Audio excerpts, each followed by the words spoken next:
Assalamualaikum warahmatullahi wabarakatuh. Saya Mulia Abdillah Riansyah dari kelas Manajemen Pemasaran KS2 2018 STI PGRI Dewantara Jombang. Saya akan mempresentasikan materi Change Management atau manajemen perubahan. Manajemen perubahan adalah sebuah upaya dan pendekatan yang dilakukan secara terstruktur dan sistematis yang dimanfaatkan guna membantu individu, tim, atau organisasi dengan menerapkan sarana, sumber daya, dan pengetahuan dalam merealisasikan perubahan dari kondisi sekarang menuju kondisi yang lebih baik secara efektif dan efisien untuk memperkecil dampak dari proses perubahan tersebut. Pada dasarnya, manajemen perubahan merupakan pendekatan terstruktur untuk memastikan bahwa perubahan dilakukan secara menyeluruh untuk mencapai tujuan dari organisasi tersebut. Perubahan yang dimaksud di sini adalah perubahan menuju yang lebih baik atau menuju ke depan dengan berbagai inovasi untuk mencapai efisiensi operasional organisasi dan melaksanakan bisnis dengan baik. Selanjutnya yaitu tantangan transformasi bisnis digital.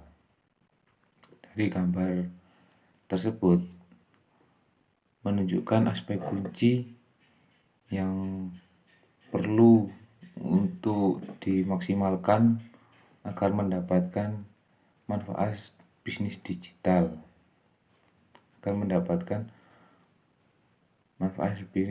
Dengan maksimal. Satu yaitu pasar dan modal bisnis. Kedua, proses bisnis. Ketiga, struktur organisasi, budaya, dan tanggung jawab staf. Keempat yaitu perubahan infrastruktur teknologi. Selain dari keempat hal itu, ada beberapa aspek perubahan yang perlu dilakukan untuk mencapai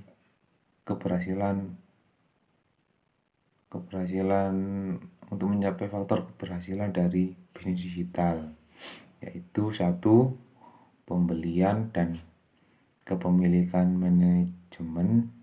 Kedua, manajemen proyek dan yang efektif. Ketiga, tindakan untuk menarik dan mempertahankan staf yang tepat untuk mengakses perubahan. Dan keempat, yaitu kepemilikan perubahan karyawan. Selanjutnya yaitu berbagai jenis perubahan bisnis. Ada empat perubahan organisasi yang berbeda diidentifikasi oleh Nadler DKK 1995, yaitu adalah satu, tuning. Tuning ini adalah bentuk perubahan secara bertahap yang melakukan sesuatu dengan lebih baik dengan prosedur atau kebijakan baru yang dapat dilakukan untuk meningkatkan efisiensi dari proses bisnis tersebut. Yang kedua yaitu adaptasi. Adaptasi sendiri juga merupakan proses perubahan bertahap, tapi bedanya di sini kalau adaptasi ini merespon terhadap ancaman dan peluang dari faktor eksternalnya perusahaan. Yang ketiga yaitu reorientasi. Reorientasi ini adalah perubahan yang signifikan pada organisasi diidentifikasikan sebagai prioritas dalam jangka pendek hingga menengah. Yang terakhir yaitu recreation.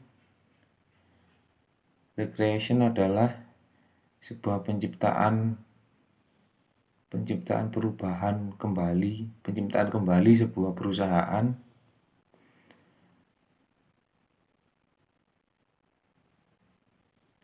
penciptaan kembali sebuah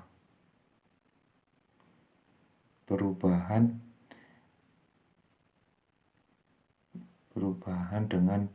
dengan tim manajer senior dari sebuah organisasi memutuskan bahwa perubahan mendasar pada cara berorientasi diperlukan untuk bersaing secara efektif. Yang selanjutnya yaitu perencanaan perubahan. Tujuan dari perencanaan perubahan adalah untuk menjaga kemampuan organisasi untuk terus menyediakan produk dan layanan yang sesuai selama perubahan. Perencanaan perubahan yang direncanakan dengan besar dapat membantu menghindari konsekuensi negatif seperti kegagalan, pengiriman ulang, dan atau pembatalan dan penundaan layanan. Perubahan ini juga harus dapat menghasilkan konsekuensi positif bagi perusahaan, seperti pengurangan output yang tidak sesuai atau ada sebuah insiden kesalahan dari SDM-nya. Organisasi juga harus mempertimbangkan tindakan yang akan dilakukan ke depannya untuk mengurangi potensi dampak negatif dari perusahaan dan sehingga dapat mendapatkan keuntungan yang maksimal. Selanjutnya ada pendekatan manajemen perubahan. Menurut Davidson 2015 dalam bukunya mengatakan bahwa terjadi perbedaan budaya pada suatu organisasi akan mempengaruhi penyusunan rencana perubahan yang akan dilakukan secara tepat. Ada 4 pendekatan. Di sini ada 4 pendekatan. Satu yaitu pendekatan rasional empiris. Pendekatan ini digunakan dengan dasar keyakinan dan perilaku orang dan berdasarkan pada keyakinan bahwa perilaku orang dapat diprediksi dan mereka akan memberikan perhatian khusus atas kepentingan sendiri. Dengan memahami perilaku tersebut, mereka akan memberikan manajer perubahan pada suatu strategi yang berguna untuk melangkah ke depan dan menciptakan sebuah inovasi. Selanjutnya yaitu pendekatan normatif reduktif. Pendekatan ini lebih berfokus kepada bagaimana seorang manajer perubahan mampu memberikan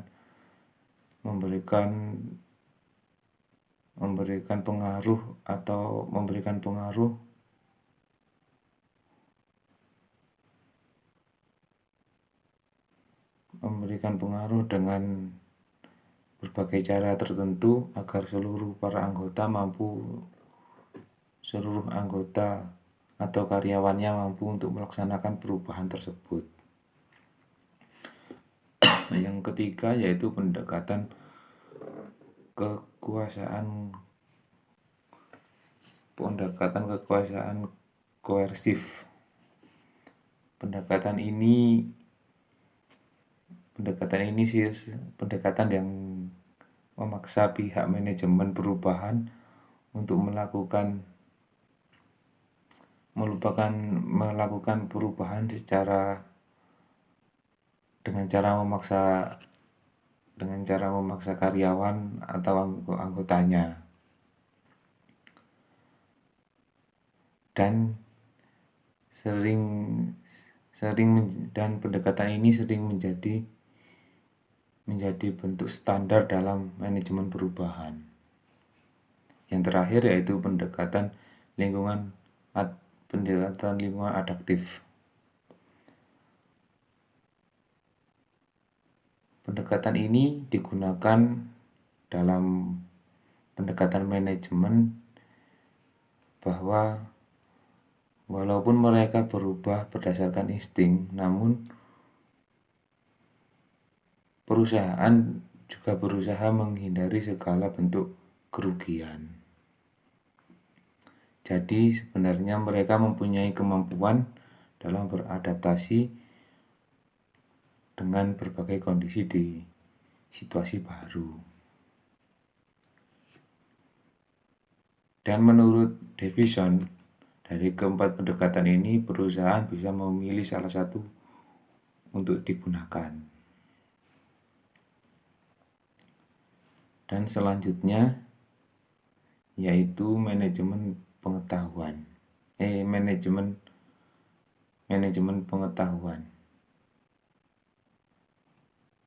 pengetahuan adalah manajemen kegiatan dari proses untuk meningkatkan pengetahuan, untuk meningkatkan daya saing melalui pengetahuan yang lebih baik dan penciptaan sumber daya pengetahuan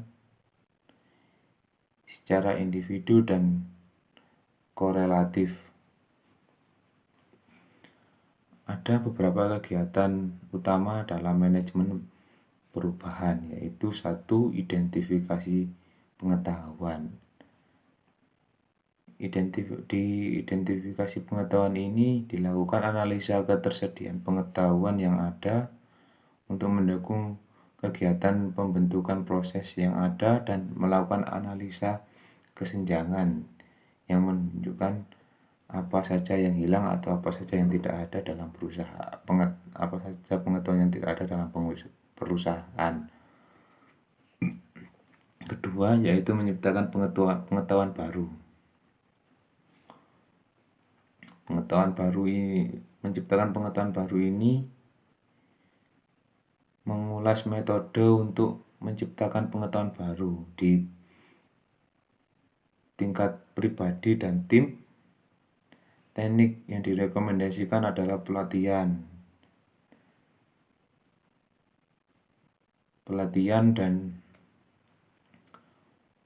memberikan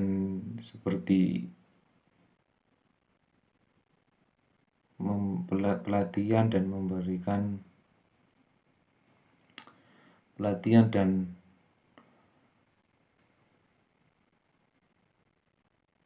edukasi kepada para karyawan.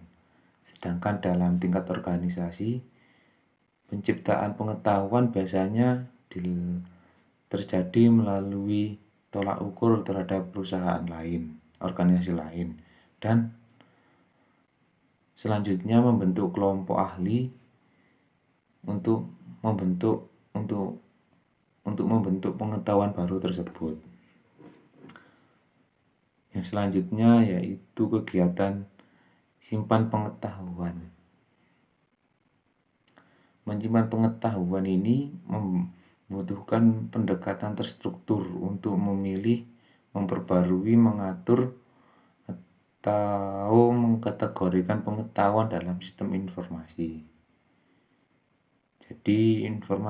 Jadi pengetahuan yang ada tadi tidak langsung disampaikan, tapi disimpan terlebih dahulu.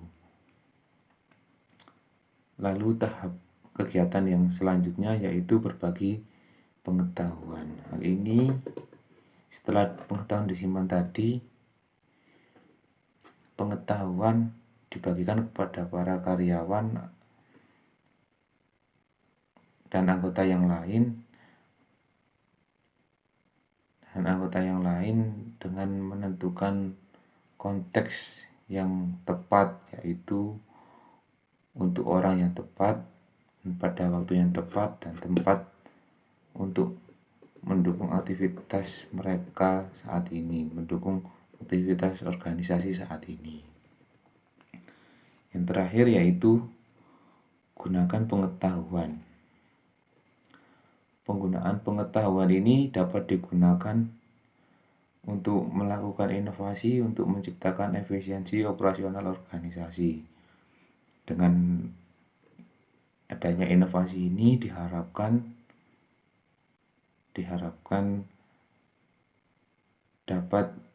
bisnis dapat berjalan dengan lancar dan dapat menarik konsumen atau pelanggan baru dan mendapatkan keuntungan yang lebih dari adanya perubahan ini. Sekian dari saya. Wassalamualaikum warahmatullahi wabarakatuh.